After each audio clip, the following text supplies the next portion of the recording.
sukses dalam pandangan Islam yaitu membentuk anak-anak yang akan beramal soleh.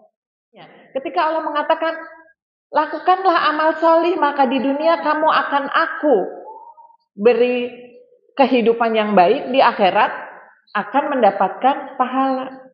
Bukan hanya di dunia hidupnya baik, megah, mewah, tapi tidak mendatangkan pahala buat akhiratnya. Pastinya kita nggak mau juga kan ya Bu ya? Kita nggak mau punya anak yang di dunia aja bagus, di akhirat lah ntar aja lah dipikirin ntar. Berarti kalau sukses standar kita anak yang mengerjakan amal soleh, maka privilege terbaik buat anak itu adalah kita menjadi ibu yang solihah.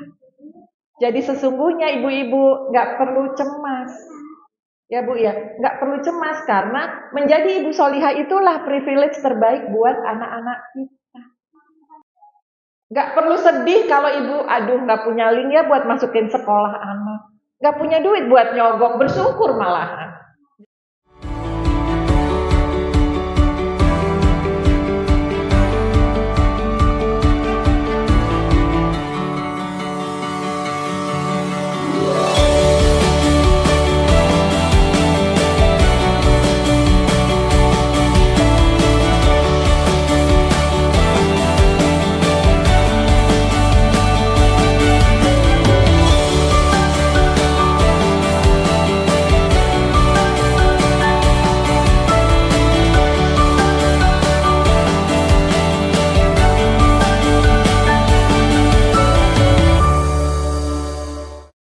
Alhamdulillah, syukur kita panjatkan kehadirat Allah Subhanahu wa taala atas nikmatnya. Masih Allah beri umur, beri kesehatan, dan banyak pemberian Allah yang tidak bisa kita hitung satu persatu ya ibu-ibu ya. Mudah-mudahan kita terus bisa jadi hamba yang bersyukur, yang fokus kepada nikmat yang Allah berikan. Salawat dan salam kita sampaikan kepada junjungan kita, teladan hidup kita, Rasulullah Shallallahu Alaihi Wasallam. Tadi Bu Desti sudah menyampaikan tema kita hari ini adalah tentang privilege. Ya, ibu-ibu juga udah sering dengar. Saya sih paling banyak dengar privilege tuh pas ini siapa? Maudy Ayunda. Ya, lulus Oxford dan Stanford University cum laude. Terus banyak yang pada komen, iyalah gitu ya privilege-nya anak orang kaya gitu-gitu. Banyak yang bicara seperti itu dan memang sejak itu dia banyak menyampaikan tentang pembahasan tentang privilege ini. Tadi Bu Desti juga contoh privilege hak istimewa itu misalnya dosen punya privilege anaknya bisa kuliah di tempat yang bersangkutan. Kemudian, benar nggak Teh Nisa? Ini ada anak dosen soalnya saya tahu. Kemudian, apalagi pejabat, anaknya punya privilege bisa dapat kerjaan. Nah kemarin baru ngobrol-ngobrol juga guru yang sudah KGG ya, lulusan pendidikan tuh ternyata masih terkatung-katung kecuali yang punya privilege misalnya kenal kepala sekolah dan sebagainya. Ya orang tua mana yang nggak pengen ngasih privilege buat anaknya ya ibu-ibu ya. Tapi ini Maudy Ayunda ini bilang loh privilege itu ternyata bisa jadi penghalang juga. Ya karena ya dia menyaksikan banyak teman-teman dia yang juga anak-anak orang mampu tapi tidak memanfaatkan, malah privilege itu apa yang orang tua bisa berikan kepada anak malah membuat anak jadi nggak berkembang, malah keenakan gitu ya, malah jadi narkoba gitu kan dan sebagainya. Ya di depan mata kita lah gitu kan. Ya iya, dia punya jabatan tapi hanghong gitu. Tahu hanghong nggak Bu? Plonga-plongo kalau kata orang Jawa, kita tahu sendiri nggak usah disebut ntar ketangkap. Ya, itu kan bisa fakta yang kita bisa lihat secara nyata. Kemudian juga menurut Maudy Ayunda ini privilege itu juga sebenarnya pilihan mau memanfaatkan atau tidak. Itu kata yang punya privilege, dia ngakuin. Dia tidak mengingkari dia bisa sekolah lulus cum laude di Oxford sama di Stanford University itu bukan semata-mata karena memang karena ada dukungan privilege dari orang tuanya yang mampu secara ekonomi dan support dari keluarganya. Tapi dia bilang bukan semata-mata itu. Gitu nih kalau ngomongin privilege. Jadi sebenarnya privilege itu apa sih? Tadi udah dibahas, hak istimewa yang dimiliki oleh seseorang atau sekelompok orang yang nggak dimiliki orang lain. Memang ada, gitu. Memang ada hak istimewa itu. Cuman sekarang kalau saya banyak ngebahas, membaca tentang privilege ini, pembahasannya banyak lebih ke kesetaraan, keadilan gitu. Nah, ada orang yang melihat dari sisi sana. Padahal yang namanya privilege ini manusiawi, ibu-ibu, wajar. Hal yang wajar privilege itu. Hal wajar di sebuah masyarakat, ya nggak? Hal yang wajar di sebuah masyarakat, kita juga nggak bisa nyinyirin orang yang punya privilege. Gitu. Terus yang ada malah julid aja, ya nggak ada manfaatnya juga buat kita. Nah, yaitu hak istimewa yang biasanya dikaitkan dengan latar belakang, kelas sosial, lingkungan, ekonomi yang mapan dan sebagainya, di mana katanya privilege ini membuat orang mudah untuk menggapai sukses. Itu yang katanya privilege. Nah, ibu-ibu kita cek yuk privilege kita, punya privilege nggak sih? Gitu. Kita cek your privilege. Kenapa? Karena orang yang tahu privilege-nya itu akan membantu dia mengenali posisinya di masyarakat. Jadi kita juga perlu tahu privilege saya apa ya. Nah, lalu kalau dia tahu, dia bisa memanfaatkan privilege itu untuk mencapai kesuksesan. Jangan juga padahal dia punya privilege tapi dia tidak tahu, sehingga nggak tahu posisinya, tidak juga bisa dimanfaatkan untuk mencapai kesuksesan dia. Gitu. Yuk kita cek, kan privilege itu biasanya ini Bu, terkait dengan ekonomi, ya. Biasanya terkait dengan ekonomi, punya akses kekayaan, sumber daya, peluang yang membuat finansialnya stabil. Punya nggak nih? Yang kedua terkait dengan pendidikan. Dapat bisa mengakses pendidikan yang berkualitas. Ya, sehingga prospek pekerjaan pun lebih baik dan potensi penghasilan lebih tinggi. Kita bisa memberikan ini enggak ke anak kita? Kemudian ada lagi budaya, keuntungan yang terkait dengan keanggotaan dalam kelompok budaya yang dominan. Kayak misalnya orang Jawa lebih beruntung Bu, karena nggak ada presiden yang bukan orang Jawa. Presiden itu belakangnya harus O namanya. Kalau namanya nggak O, ya ada sih Habibie, Megawati ya kita lihat gitu kan, cuman sebentar. Abdurrahman Wahid, ya cuma sebentar kan. Yang langgeng yang namanya O itu privilege. Jadi presiden Indonesia itu memang harus orang Jawa dan belakangnya namanya O. Jadi yang namanya belakangnya O jangan ngarep. Enggak, itu bercanda aja privilege-nya. Itu contoh privilege. Tetap kan orang pasti kalau Indonesia tuh mentingin, oh ya harus orang Jawa gitu kan. Nah, atau juga kalau yang sosial privilege dari sisi budaya ini, kita mungkin ngelihat oh keturunan ningrat, darah biru gitu-gitu ya, punya pengalaman tersendiri, punya bahasa yang diakui, itu privilege dari sisi budaya. Privilege dari sisi sosial, misalnya keanggotaan dalam sebuah jaringan, misalnya anggota partai, kalau zaman sekarang.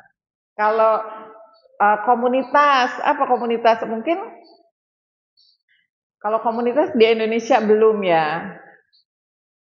Kalau di Indonesia ya partai lebih ke sana. Nah, punya nggak Bu ini yang bisa kita berikan ke anak kita? Aduh, bikin ibu kepalanya kayak gini ya kalau ngelihat privilege itu. Aduh, aduh. Nggak, kenapa ya Bu? Apa balik lagi bikin pusing kepala? Kok privilege-nya untuk kita menghantarkan anak sukses cuman yang begini-begini aja nih? Kenapa? Kayak gini nggak Bu? Ini saya ambil dari sebuah situs yang membahas tentang privilege. Yang dianggap privilege itu ya kayak gini. Kenapa? Karena standarnya sukses.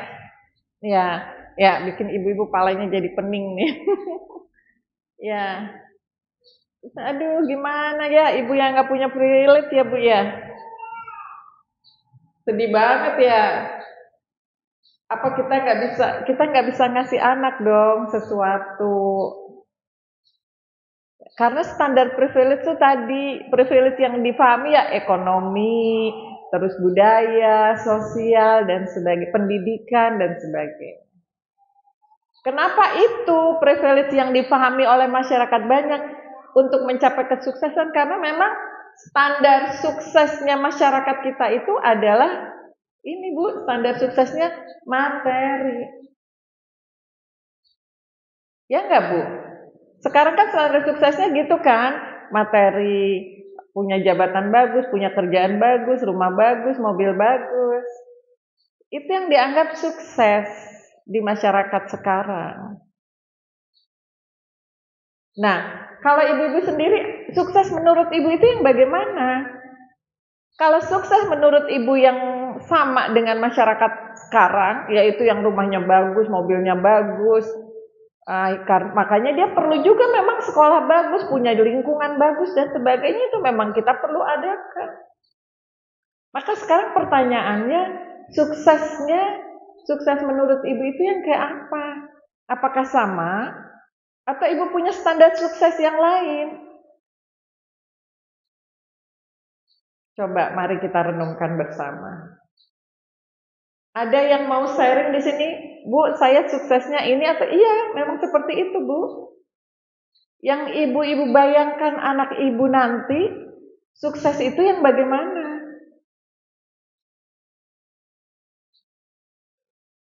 Rumahnya bagus, mobilnya bagus, pekerjaannya bagus, gajinya banyak, bisa nganterin ibu-ibu umroh atau haji, atau jalan-jalan keliling Eropa.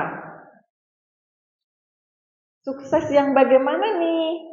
Gitu ya. Kenapa? Karena ya tadi kalau kita standar suksesnya adalah seperti yang barusan saya sebutkan, ya kita perlu memang karena salah satu kunci mudah itu ya emang salah satunya punya privilege. Dan privilege-nya karena standar sukses masyarakat kapitalis itu adalah materi, ya tadi privilege yang harus dimiliki ya itu. Maka orang-orang yang tidak punya itu bilang, ya mau gimana, iya wajar lah. Gitu bedalah saya sama Maudi gitu ya. Saya mah lulus alhamdulillah juga wajar. Apalagi banyak lagi yang tidak bisa sekolah. Gitu. Maka apa sukses menurut ibu-ibu? Boleh dong sharing Bu? Apa sukses menurut ibu-ibu? Nih ngebayangin anaknya ntar. Bayangin anak nomor 1, nomor 2, nomor 3, sukses mereka menurut ibu itu yang bagaimana? Kalau ibu sukses jadi orang tua tuh yang bagaimana sih? Kan perlu kita renungkan ya. Gitu. Ayolah pokoknya Bu, sekolahin aja lah namanya waktunya TK, sekolah TK ya masukin TK. Masih wayahnya SD ntar masukin SD. SD-nya kemana? Yang banyak aja kemana gitu. Itu kayaknya bagus kata orang-orang bagus ngikut. Tanpa tahu ujungnya nanti mau yang bagaimana. Gitu. Atau kita mau samain aja nih, nggak mau semuanya, nggak ada yang mau ngaku. Yang dibayangin apa sih tentang Ananda nanti? Ibu-ibu bayangin Ananda nanti itu gimana? Udah punya bayangan atau belum? Belum, Bu. Saya kan bukan orang intuitif, nggak suka ngebayangin, nggak usah alasan gitu, Bu. Ada lagi yang alasannya kayak gitu. Yang seperti apa, Ibu-ibu? Oke, mari kita samakan aja ya. Saya infokan kepada ibu-ibu. Kalau standar sukses kita sebagai muslimah, maka selayaknya standar sukses kita itu adalah berdasarkan standar Islam. Sepakat nggak, Bu? Yuk kita samakan aja udah standar suksesnya berdasarkan Islam. Sukses yang berdasarkan Islam itu yang bagaimana sih? Nah, Allah Subhanahu wa taala sudah memberi panduan kepada kita dalam pembahasan sukses menurut standar Islam di surat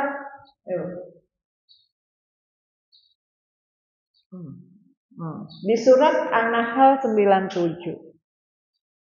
Sukses menurut Islam itu adalah auzubillahiminasyaitonirrajim. Tadi Bu Iva juga sudah membacakan. Bismillahirrahmanirrahim. Man amila solihan min zakari wal unsa wa huwal mu'minu falanuhyiyannahu hayatan thayyibatan. Walanajziyannahum ajrahum bi ahsanim ma kanu ya'malun. Ini standar sukses menurut Islam. Sukses menurut Islam yang saya bawahin ini, yang garis ini, Bu, yaitu menurut Islam yang namanya sukses itu ada dia hidupnya baik. Kehidupan yang baik ini adalah kehidupan di dunia, karena di akhirat itu lanjutannya walanajziyannahum ajrahum bi ahsanin, dan sungguh akan kami beri balasan kepada mereka pahala. Nah, orang yang sukses dalam pandangan Islam, di dunia dia hidupnya baik, di akhirat dia mendapatkan pahala. Inilah orang yang sukses. Bukan hanya di dunia hidupnya baik, megah, mewah, tapi tidak mendatangkan pahala buat akhiratnya. Pastinya kita nggak mau juga kan ya, Bu ya? Kita nggak mau punya anak yang di dunia aja bagus, di akhirat lah entar aja lah, dipikirin entar gitu. Tidak, ini standar sukses menurut Islam. Di dunia dia kehidupannya baik ya, hayatan thayyibatan, thayyib hidupnya. Jadi thayyib itu artinya baik ya, Bu ya, bukan nggak pulang-pulang ya. Soalnya saya pernah ngisi kajian, ada yang bilang, oh ternyata thayyib itu artinya bagus ya, Bu, artinya baik. Iya, saya pikir artinya nggak pulang-pulang. Korban dangdut ini. Thayyib itu artinya baik. Jadi hayatan thayyibatan itu artinya kehidupan yang baik. Ya, ini yang kita inginkan sukses buat anak kita, yaitu kehidupan yang baik di dunia, lalu kelak di akhirat dia akan mendapatkan pahala. Maknanya di akhirat dia akan mendapatkan surganya Allah.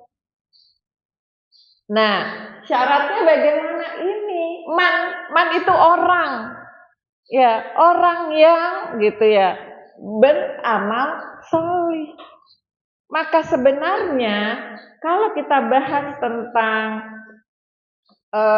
sukses dalam kacamata Islam adalah, kalau kita ingin anak yang solih, itu adalah anak yang kelak dia itu amalnya kita bisa pastikan amal mereka adalah amal-amal yang solih.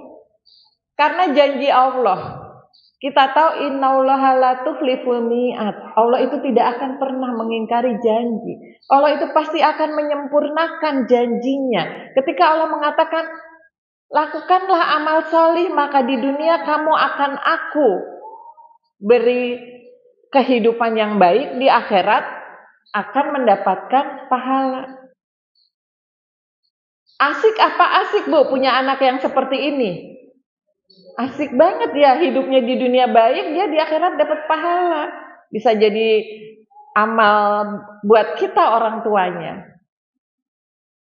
Ini makna suksesnya yang kita harapkan. Sukses dalam pandangan Islam yaitu membentuk anak-anak yang akan beramal soleh. Sepakat, Bu? Mau yang dikejar ini? Ya terserah nanti dia gitu ya. Kayak anak saya, ada yang bidangnya bioinformatika, ada yang bidangnya manajemen, ada yang memang bidangnya agama, ada yang bidangnya biokimia. Tapi saya selalu berharap kepada mereka, jadikanlah apa yang Allah berikan kepada kamu itu kamu pakai untuk mengejar negeri akhirat. Amalan-amalan dia itu mendatangkan pahala untuk dia, bukan hanya mendatangkan dunia. Kenapa? Karena sudah jelas dalam sebuah hadis qudsi, Allah itu berfirman kepada dunia, wahai dunia, tunduklah kepada orang yang mengabaikanmu dan perbudaklah orang yang mengejarmu. Jadi memang orang, kalau kita ngedidik anak kita ngejar dunia, jadi budaknya dunia, Bu.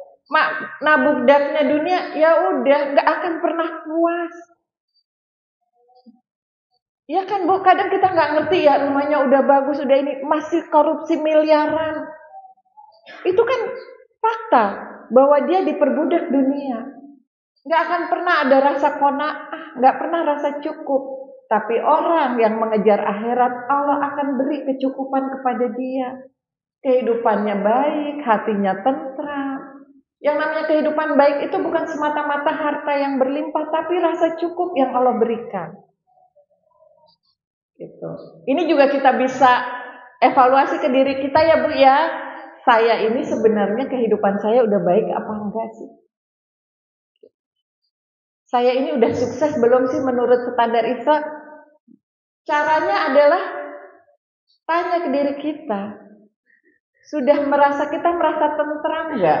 Merasa qanaah enggak? Kalau yang ada masih keresahan, selayaknya kita evaluasi diri. Gitu. Selayaknya kita evaluasi diri, apakah yang salah? Ada yang nangkring nih, ada yang lewat dulu ya ibu-ibu, mohon izin. Begitulah namanya ibu hebat. Nah, inilah sukses dalam pandangan Islam. Sampai sini sepakat ibu-ibu? Sukses ini yang mau kita capai untuk anak-anak kita, sekaligus bisa evaluasi diri buat kita. Yaitu memastikan bahwa amal dia itu kelak adalah dia itu menjadi orang yang beramal soleh. Karena janji Allah, kalau orang beramal soleh pasti dia akan di dunia kehidupannya baik, di akhirat dia akan mendapatkan pahala. Daripada kita mendefinisikan sukses yang ikut definisi yang macam-macam, yang mending sukses ikut definisi ini, jelas, clear cara mencapainya. Ya, nah, maka kesimpulannya yang namanya sukses itu adalah anak yang mengerjakan amal soleh. Nah, kalau sukses standar kita anak yang mengerjakan amal soleh, maka privilege terbaik buat anak itu adalah kita menjadi ibu yang solihah. Jadi sesungguhnya ibu-ibu nggak perlu cemas, ya Bu ya, nggak perlu cemas karena menjadi ibu solihah itulah privilege terbaik buat anak-anak kita. Nggak perlu sedih kalau ibu, aduh nggak punya link ya buat masukin sekolah anak, nggak punya duit buat nyogok, bersyukur malahan. Jadi nggak harus nyogok gitu ya. Jadi privilege terbaik yang bisa kita berikan kepada anak kita? Jadi ibu yang solihah. Karena itulah yang akan menghantarkan kepada sukses yang kita sudah sepakati tadi, yaitu menghasilkan anak-anak yang beramal soleh. Karena jaminan anak yang beramal soleh, orang yang beramal soleh itu jaminannya di dunia dia akan mendapatkan kehidupan yang baik, di akhirat dia akan mendapatkan pahala. Jaminannya bukan dari saya, tapi jaminannya dari Allah. Gitu. Nah, lalu pertanyaannya kan, berarti kita perlu tahu apa itu amal solih. Ya, yang bagaimana amal soleh? Amal soleh itu lawannya amal solah.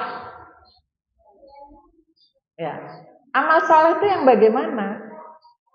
Amal soleh itu syaratnya ada dua, ibu-ibu. Yang pertama ikhlas dan yang kedua syaratnya adalah shawab. Caranya benar. Itu yang disebut dengan amal soleh. Ya, ikhlas dan shawab. Maka memberikan privilege buat anak-anak kita itu adalah menjadikan kita ini orang-orang yang ikhlas dan menjadikan kita ini melakukan apapun caranya benar. Gitu. Ikhlas udah nggak perlu dibahas panjang lebar ya ibu-ibu ya. Apa itu ikhlas? Apa itu ikhlas ibu-ibu? Oke, ikhlas itu adalah melakukan sesuatu, semua itu dilakukan karena Allah. Nah, ini kita suka kecampur-campur antara ikhlas yang gini loh Bu. Udah deh, nggak bayar-bayar utangnya, saya ikhlasin aja. Kalau yang kayak gitu bener nggak Bu memakai kata ikhlas? Enggak. Itu mah saya ridho aja. Kalau ikhlas itu semua amal kita lakukan semata-mata karena Allah. Itu yang namanya ikhlas. Maknanya ikhlas gimana? Kalau jualan harus ikhlas Bu. Nah, kalau kita bingung kan, apa makna kalau saya jualan harus ikhlas karena Allah? Apa maknanya? Maknanya ketika kita berjualan karena Allah, maknanya adalah saya niatkan karena Allah itu, saya ingin dari jualan ini mendapatkan pahala dari Allah. Gitu. Ya, inginnya dapat pahala dari Allah. Yang dikejar namanya orang jualan, ada istilahnya dalam Islam itu kimah ibu-ibu atau nilai. Yang dikejar kimahnya adalah kimah materi. Jangan orang jualan kimahnya ruhiyah, katanya harus karena Allah, ya udah tak bagi-bagiin aja gitu, tak jual murah. Ya itu salah. Gitu ya. Yang namanya kimahnya karena niatnya karena Allah adalah satu, diniatkan karena Allah. Dua, yang namanya orang jualan ya pasti pengen untung. Yang ketiga, caranya. Nah, balik lagi tadi, kalau orang yang ikhlas itu dia akan berusaha caranya sesuai syariat Allah. Nggak bisa dibilang orang yang ikhlas karena Allah kalau caranya nggak sesuai syariat Allah. Yang penting kan saya ikhlas karena Allah, tapi bohong. Ya, misalnya curang dalam berjualan, bilang belum ada Bu, modalnya belum ada, padahal udah ada. Gitu. Bisa difahami ibu-ibu? Ya. Kemudian ikhlas ketika kita masak. Yang namanya ikhlas masak karena Allah itu ya, niat masak itu ya ingin keridhaan Allah. Nah, ini biasanya ada ujiannya nih. Buat Allah kadang ngecek nih, beneran nih niatnya karena Allah gitu ya. Udah masak niatnya karena Allah. Suami pulang bilang, udah makan. Udah makan tadi sama teman-teman. Ya Allah, pantesan gak pulang-pulang. Ditraktir ya enggak, bayar sendiri-sendiri. Tambah gondok ya. Apalagi kalau bilang, enggak, aku yang traktir temen. makin. Nah, kalau niat kita karena Allah, ya sudah. Yang dimasakin gak makan, yang dimasakin komplain, kan udah karena Allah. Gitu. Maka ridho atas sesuatu yang terjadi yang di luar kuasa kita. Ya udah. Oh, ini rezekinya satpam kali, rezekinya tetangga. Kan seperti itu, tidak perlu marah-marah.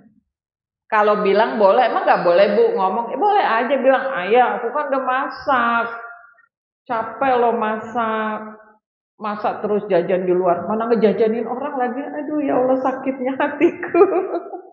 Boleh disampaikan, sedih loh aku, boleh.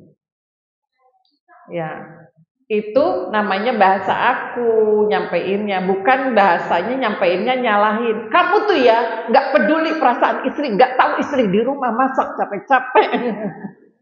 yang ada berantem. Itu namanya judging, bukan menyampaikan perasaan. Kira-kira kalau yang pertama tadi suami bakalan ngamuk nggak? Enggak. Kalau yang kedua, biar dia ngerasa salah juga ngambil duit aku. Kan yang akan terjadi seperti itu. Ya Bu, ya itu gambaran ikhlas ketika kita masak. Termasuk ikhlas ketika mendidik anak. Yang namanya ikhlas mendidik anak itu diniatkan karena Allah supaya Allah ridho. Supaya Allah ridho, terus mengupayakan dengan cara yang terbaik, dengan belajar makin baik. Udah dididik baik-baik, malah ngomongnya kasar sama ibunya, gitu ya. Malah kalau dimintain tolong malah nyolot. Kalau kita ikhlas karena Allah, yang ada adalah ridho. Lalu sampaikan, boleh mama sedih loh kalau kakak ngomongnya keras kayak gitu. Boleh disampaikan sambil evaluasi diri, kenapa ya anakku bisa kayak begini. Itu yang namanya amal soleh. Ikhlas dan caranya benar, shawab. Nah, kalau kita mau hidup di dunia ini bahagia, hidup kita baik, maka kita memastikan ketika ngedidik anak caranya benar, ketika masak juga niatnya ikhlas, ngedidik anak, masak, ngapain pun semua aktivitas kita itu niatnya karena Allah dan caranya benar. Itu yang akan menghasilkan kehidupan yang baik di dunia. Kehidupan yang baik di dunia itu adalah rasa tentram, rasa qanaah.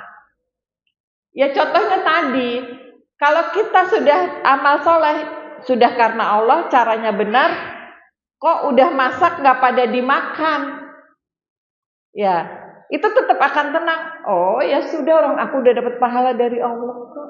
Aku udah menyampaikan apa yang aku rasakan, kan udah disampaikan. Ya namanya dongkol, namanya sakit mah biasa Bu, manusiawi, tapi tidak akan kita lepaskan, gak akan berkepanjangan. Itu yang akan menimbulkan tadi di dunia dia kehidupannya baik.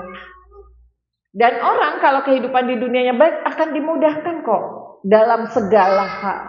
Dia ridho pada suaminya, Allah lapangkan rizkinya. Makanya yang rizkinya sempit terus ya itu harus cek juga. Jangan-jangan saya lebih banyak gak ridhonya sama ketetapan Allah, maka gak mendapatkan kehidupan yang baik di dunia. Ya Bu. Oke, sampai sini ya Bu ya. Jadi akankah kita memberi privilege terbaik buat anak-anak kita Bu? Siapa yang mau memberikan privilege terbaik buat anaknya? Suaranya mana Bu? Siapa yang mau memberikan privilege terbaik buat anaknya? Apa privilege terbaik buat anak-anak kita? Menjadi ibu yang sholihah. Oke, apa kabar ibu-ibu hari ini?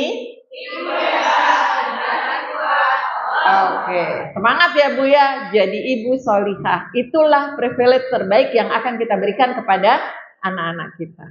Nah, untuk mencapai sukses tentunya ada tangga-tangganya. Ya, ini semua umum, siapapun, teori dari manapun, inilah tangga sukses. Yang pertama harus punya mimpi, punya visi.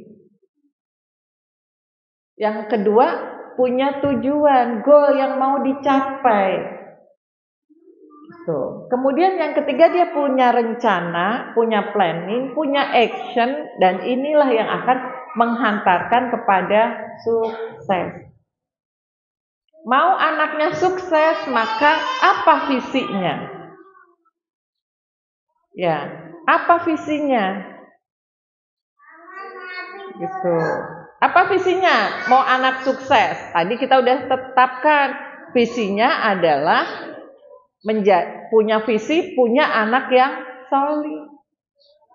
Nah, punya anak yang solih itu udah clear atau belum Bu? Buat ibu-ibu. Buat ibu-ibu, anak solih itu udah clear belum? Kan kalau yang namanya visi itu harus smart ya, spesifik. Ya enggak? Yang namanya visi itu harus satu smart, S-nya spesifik, M-nya measurable, A-nya bukan. Kok saya lupa sih? Spesifik, measurable. Ada yang ingat nggak Bu? Lupa. Bukan adaptable. Saya cek lagi ya Bu ya. Lupa nih. Smart goal.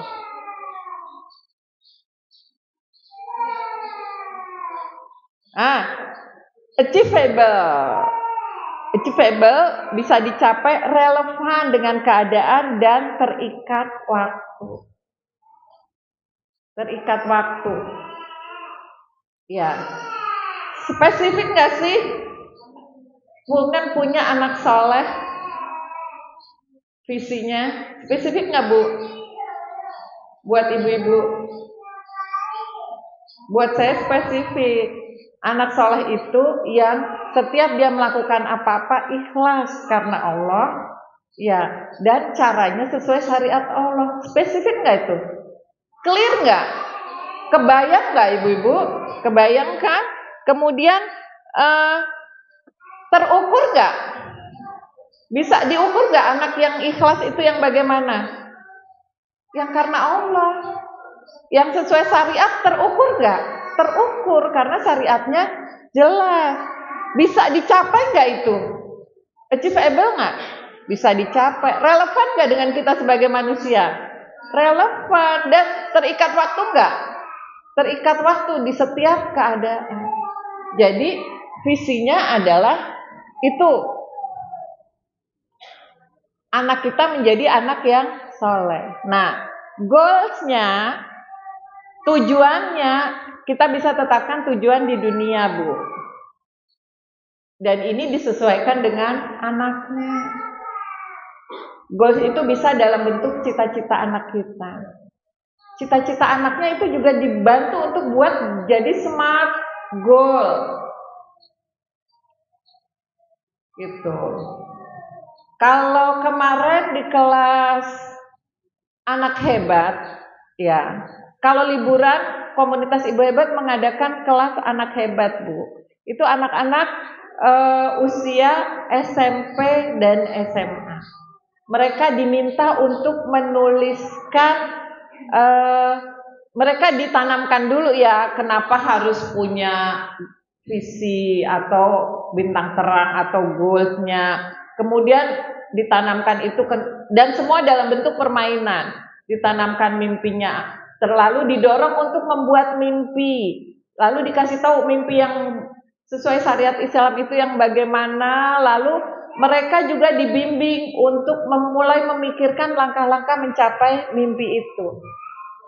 Kita perlu untuk membimbing anak-anak kita itu punya goals. Dan anak-anak itu, Bu, wow, kalau ditanya tentang mimpinya amazing banget gitu loh. Saya amazed sama mereka ya, terkagum-kagum dengan ternyata mimpi mereka tuh wow banget gitu.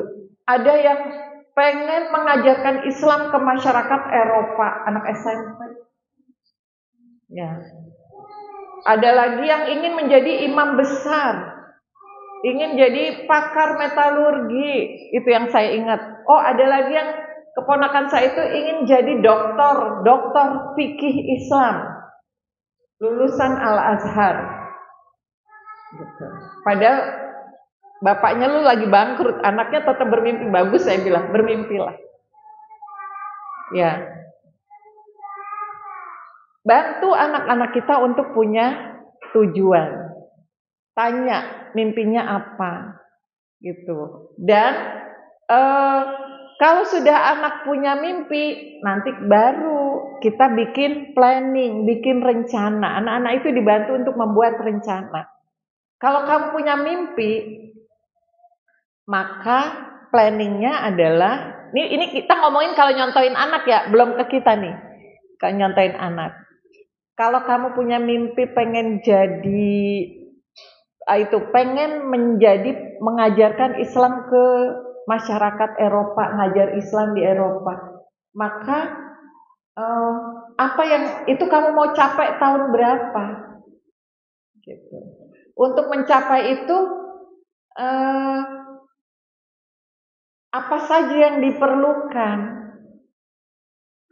Ya, apa saja yang mendukung? Halangannya apa aja? Dan semua halangannya sama, kecanduan game. Mimpinya tetap gede, tapi halangannya semua kecanduan game. Ada yang males, tapi mayoritas itu halangan yang mereka hadapi. Mereka sadar sendiri. Ya kira-kira kalau terus kecanduan game bisa nggak mencapai mimpinya? Kemudian apa yang kamu butuhkan untuk mencapai itu? Lalu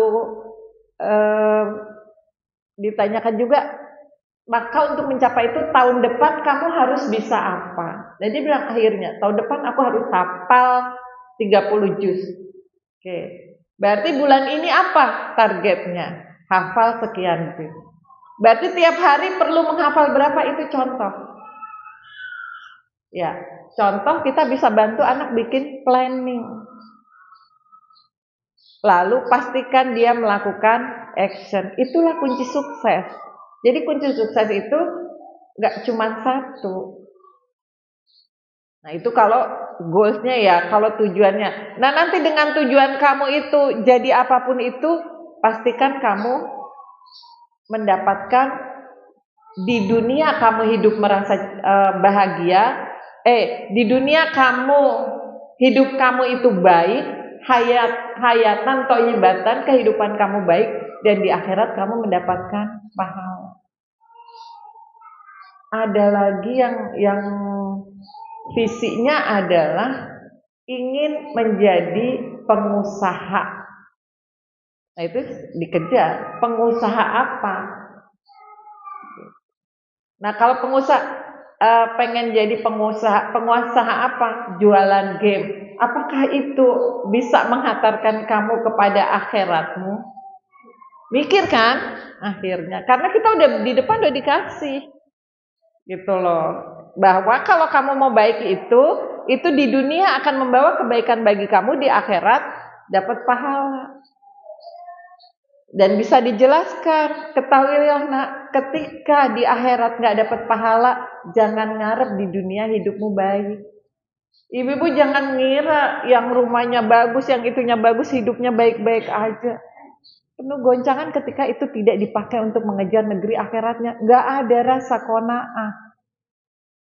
Panas aja bawaannya. Gitu. Oke Bu, bisa difahami ya sampai sini. Ini yang kita gambaran kalau ke anak. Nah sekarang kita kan udah jelas nih ya Bu, visinya apa? Visinya pengen anak kita itu jadi anak yang sholih. Anak yang sholih yang bagaimana? Yang bagaimana Bu anak yang sholih? Dia selalu berusaha untuk ikhlas karena Allah dalam perbuatan, dan dia selalu caranya benar sesuai dengan syariatnya Allah. Gampang banget kok. Gampang banget diomongin ya Bu ya, gampang banget ya membentuk anak yang sholih. Tapi kalau kita tidak punya mimpi, tidak punya keinginan, gimana mau terbentuk? Gitu. Maka plannya apa nih? Kalau mau punya anak yang sholih, maka kan yang harus kita upayakan bagaimana anak kita bisa jadi ikhlas, bagaimana anak kita bisa jadi terikat syariat ya Bu ya. Nah, gimana biar anak kita bisa jadi ikhlas, berbuat karena Allah? Maka nomor satu harus kita pastikan dia mengenal Allah. Apakah anak kita mengenal Allahnya Bu? Kan kita jadi nanya kan? Itu kan jadi target kita. Udahkah saya mengenalkan Allah pada anak-anak saya?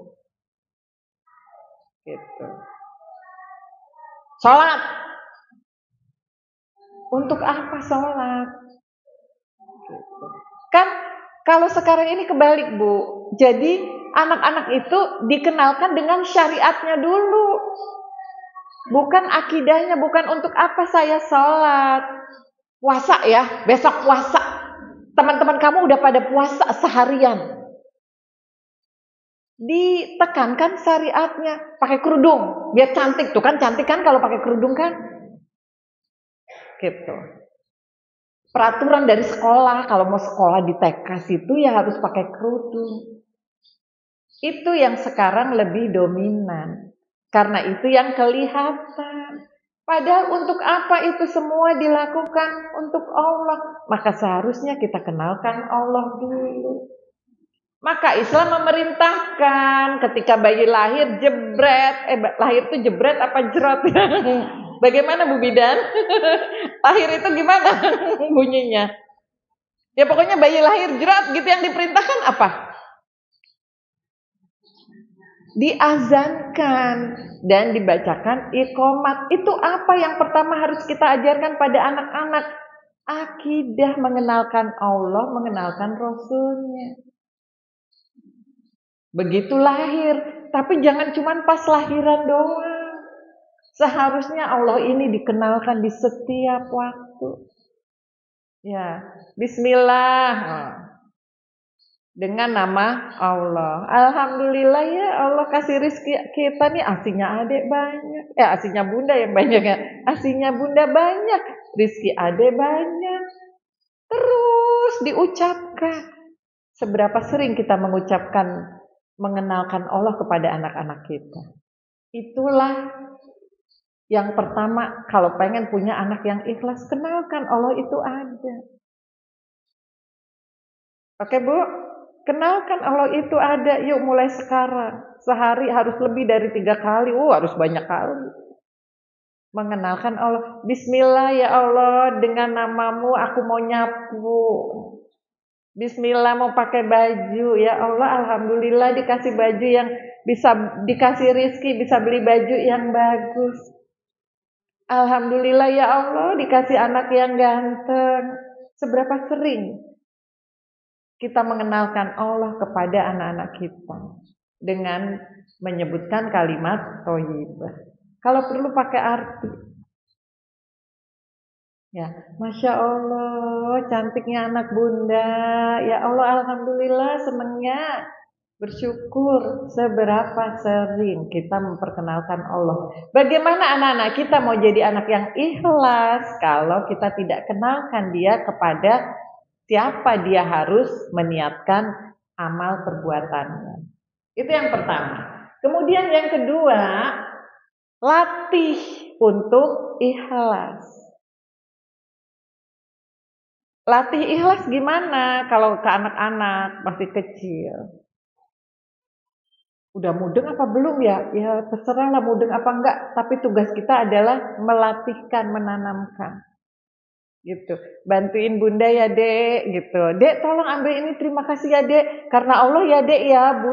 Dari bunda aja, adek seneng nggak kalau bunda kasih hadiah? Seneng kan, dari Allah lebih besar. Latih, gitu.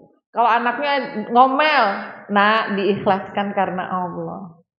Makin besar makin bisa. Dan paling gampang melatihkan ikhlas karena Allah ini ketika anak menghadapi masalah. Paling gampang tuh.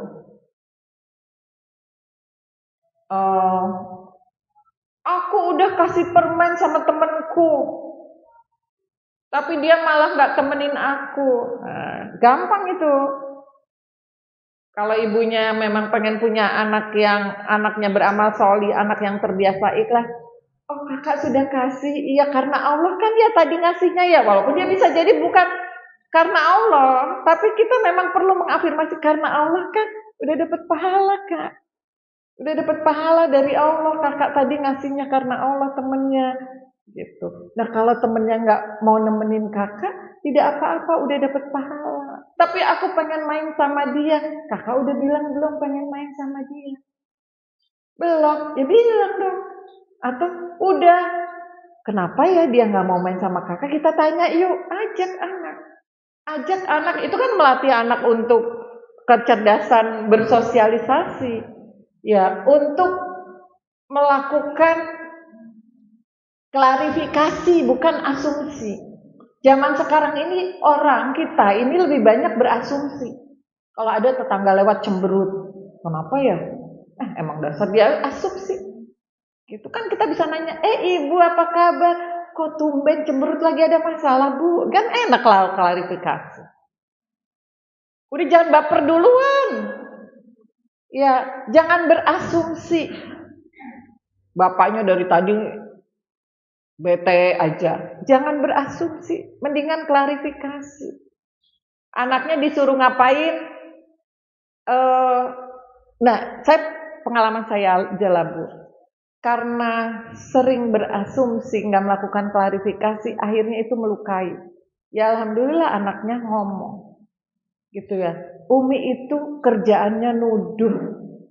Nuduh apa? Ya nuduh aku males, nuduh aku apa? Emang Umi udah pernah ngomong? Iya. Kalau misalnya Umi ke atas, kan anak saya nomor 1 itu tugasnya ngejemur baju dulu.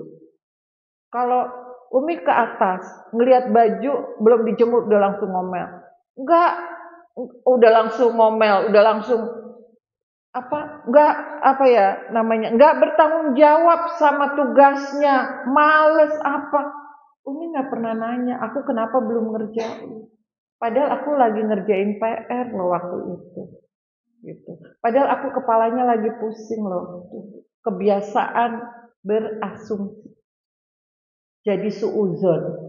Dan itu melukai. Dan nyembuhinnya bu, lama. Nyembuhinnya lama bu, bahkan putri saya sampai sudah beres S2 itu masih terus melakukan proses healing. Ya. Sampai psikiater dia karena ngerasa ada yang salah pada dirinya. Pas udah ke psikiater dia bilang gini, halah omongannya sama omongannya Umi, mendingan sama Umi gratis. Gitu. Karena saya sering lakuin proses itu sama dia. Sampai harus belajar. Itu cuman karena banyak berasumsi. Membuat anak merasa ada yang salah pada dirinya. Kok aku jadi nggak pedean ya, jadi merasa salah. Kalau mau melakukan sesuatu aku jadi takut ya, dan sebagainya. Gitu. Ya. Nah, balik lagi ke sini. Ikhlas ini perlu dilatih. Dan insya Allah ketika kita melatih ikhlas, banyak latihan-latihan lain yang bisa kita lakukan kepada anak-anak kita. Membantu mereka untuk menjadi anak-anak yang gak baperan, gak pundungan, gak juga suuzonan. Bisa jadi coba tanya kenapa, kamu kenapa gak mau main sama aku? Enggak, aku gak mau. Enggak, aku mau main sama aku. Kok kamu gak ngajakin aku? Ya kamu pulang tadi gitu, ternyata baru mau pengen temennya ini dikit dia pulang, kan kita bisa, ternyata mau loh kak. Gitu. Ya ibu-ibu, ikhlas ini perlu dilatihkan. Itulah perlunya ada ibu di sekitar anak-anak kita.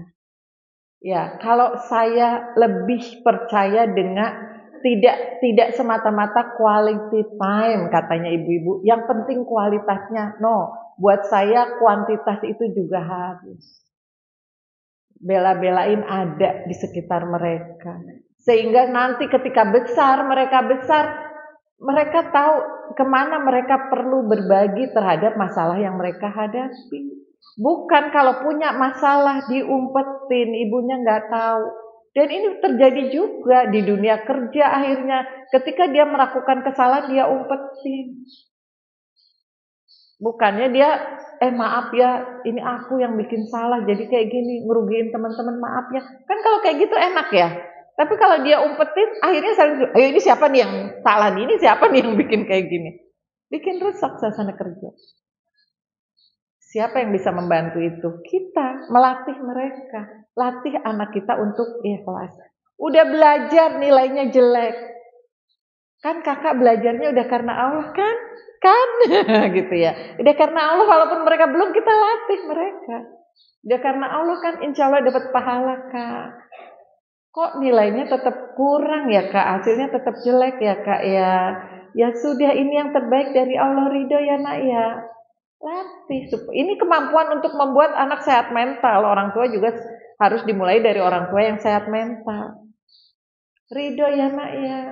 Sedih ya, di sininya sakit. Wajar, bunda juga sedih pas tahu nilai kamu jelek. Kan pasti kalau anaknya nggak, misalnya nih yang lagi anaknya mau dapat sekolah gitu, anaknya dapat kabar anaknya nggak dapat sekolah, ibunya rasanya gimana bu? sakit di sini ya Bu, terima gitu, dan nggak perlu kita cari kambing hitam. Kamu sih disuruh belajar, nggak belajar, main aja. Jangan, terima sakit itu, nggak usah ada kambing hitam. Anaknya karena merasakan juga. Sedih ya Kak, sakit ya di sini ya, sama Bunda juga. Nggak apa-apa, manusiawi Kak. Enak nggak anaknya digituin? Yang penting niatnya sudah karena Allah, ridho ya Kak atas kejadian ini. Nah, kira-kira mau ngelakuin apa nih? Apa yang kemarin kurang? Lebih enak gitu apa? Kamu sih nggak belajar. Ya Bu, ini perlu dilatih. Ibunya bisa kayak gini juga, ibunya perlu memaksakan diri, melatih diri. Gitu. Maka ikhlas itu perlu dilatih. Punya rencana untuk melatih ikhlas. Termasuk shawab. Gimana supaya anak kita terikat syariat, amalnya shawab terus. Ya ajarkan syariat Islam. Untuk anak-anak ngajarinnya nggak harus selalu ngaji, ajarin. Nggak bohong sayang, kan Allah nggak suka. Jangan marah sayang, kan ada hadisnya. Kalau sama Bunda tidak bentak-bentak, kan ada hadisnya. Diajarkan, gitu. Perlu diajarkan memang. Kalau dari kecil, kalau mereka, ini saya nggak masukkan. Tentunya selain diajarkan, ketika mereka melakukan, dia dikasih reward. Kasih reward, Masya Allah anak Bunda ngaku yang nggak ini ya, nggak bohong. Masya Allah, sini dipeluk walaupun dia melakukan hal yang menyebalkan. Sini dipeluk. Bunda senang karena kamu tidak bohong. Kalau yang dia salah, tapi Bunda kecewa yang di sini. Anak tahu Bundanya senang yang di mana, kecewa yang di mana. Kalau dia jujur, Bundanya tetap marah. Akhirnya dia merasa, oh jujur itu bisa jadi masalah.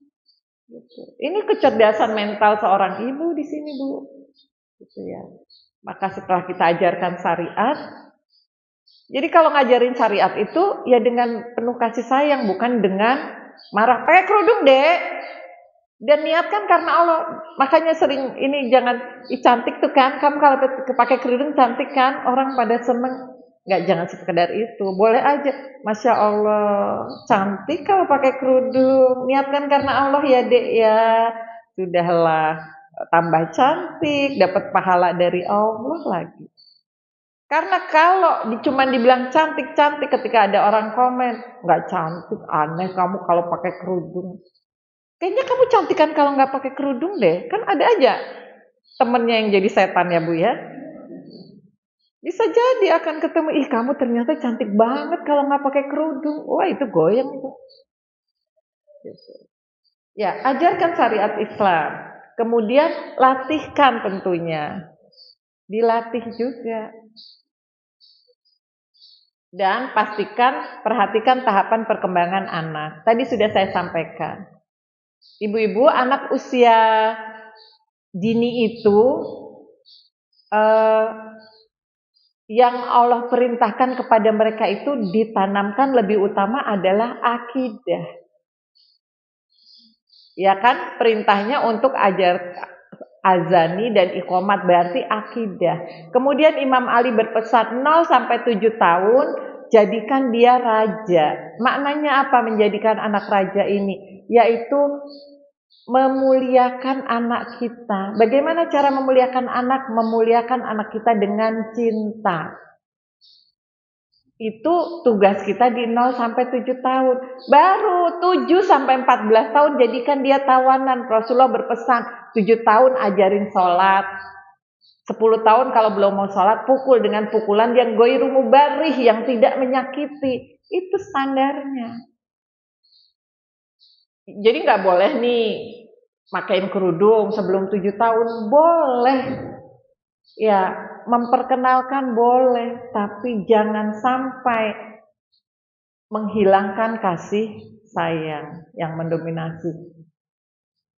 sering ketemu anak-anak kecil yang kalau bulan puasa pada nangis-nangis keleleran, kelaparan, 4 tahun. Nggak boleh, bentar lagi. Kenapa nggak kita ajarkan, lapar ya nak? Masya Allah, masih tahan nggak nih? Emang kamu masih kecil, kalau nggak tahan nggak apa-apa. Dibuka, tapi nggak dapat hadiah ya. Kan kita bisa gitu. Kita kasih tahu masih kecil. Nanti kalau sudah 7 tahun latihan sehari ya, atau setengah hari dan sebagainya. Itu perlu yang mendominasi, jangan yang nanti dominan di kepala anak kita adalah yang namanya puasa itu lapar, sengsara. Tidak, kesenangan ketika dia puasa, diapresiasi, Masya Allah. Bunda aja senang, Masya Allah, apalagi Allah pasti disayang sama Allah. Masih kecil, belum ini. Oke, setengah hari. Tidak perlu kita berbangga, anak saya dong dari 4 tahun udah khatam sebulan gak batal. Ya untuk apa? Kalau mindset di kepalanya gak nyaman, kecuali emang dia sendiri bangga. Aku bisa bunda, aku kuat. Oh iya Masya Allah, Alhamdulillah. Karena 0 sampai 7 tahun yang harus didominasikan di kepala anak kita itu adalah mengenal Allahnya, mengenal Rasulnya, akidahnya yang harus tertanam dengan kuat, dan rasa cinta dari orang tuanya. Kalau 0 sampai 7 tahun anak diperlakukan sebagai raja, penuh cinta. Yang dominan di kepalanya, ibuku sayang sama aku. Maka 7 tahun sampai 8 tahun ketika dia dikenalkan syariat Allah, dia tahu syariat itu bentuk cinta. Tapi kalau 0 sampai 7 tahun yang dominan di kepalanya adalah disalah-salahin, diomelin, diabaikan, maka aturan yang diberikan itu juga bentuk bukan kasih sayang. Padahal kita tahu yang namanya syariat Islam itu adalah solusi kehidupan. Bentuk sayangnya Allah kepada umat manusia. Tapi coba ibu-ibu, jangan-jangan kita termasuk ya ibu-ibu ya, di kalangan remaja, yang namanya syariat Islam itu yang di kepala mereka apa? Batasan, ya enggak? Batasan-batasan, aturan yang bentuknya batasan-batasan. Kayak gitu enggak Bu? Ya, batasan, terus menghalangi kesenangan. Apakah terasa seperti itu di kalangan anak-anak kita, di kalangan remaja? Iya. Jangan-jangan karena dulunya dididik. Padahal yang namanya itu kan, sehingga ketika saya ketemu dengan ibu-ibu muda itu merubah mindset itu susah banget Bu. Ibu, yang namanya syariat Allah itu adalah solusi masalah. Karena Allah sayang sama kita. Itu saya dulu ngebongkar itu, ngebuang juga susah. Sama, giliran saya ke ibu-ibu muda ini ngebuangnya juga susah. Bahwa syariat Allah itu solusi hidup dia. Cara dia menyelesaikan berbagai permasalahan hidup. Ini dibuangnya, dibongkarnya ini susah sekali. Ya karena tadi dari kecil. Yuk kita ajarkan pada anak-anak kita tanamkan bahwa aturan Allah itu bentuk sayangnya Allah. Masya Allah ya, Allah memerintahkan untuk menutup aurat karena Allah sayang sama kita, karena Allah memuliakan kita sebagai muslimah. Masya Allah ya, Allah melarang kita makan makanan yang haram karena yang haram itu ternyata merusak. Kan banyak sekali sebenarnya kalau nonton kita di sosial media itu kan banyak yang bisa kita diskusikan dengan anak-anak kita. Oh ternyata ini ya Allah larang. Nggak cuman ini yang nggak terindra sama kita, banyak lagi bahwa larangan Allah itu untuk kebaikan kita. Itu yang harusnya tertanam dengan kuat. Itu bisa dilakukan kalau kita memperhatikan tahapan perkembangan anak. 0 sampai 7 tahun, dominankan pada dia penanaman akidah dan kasih sayang.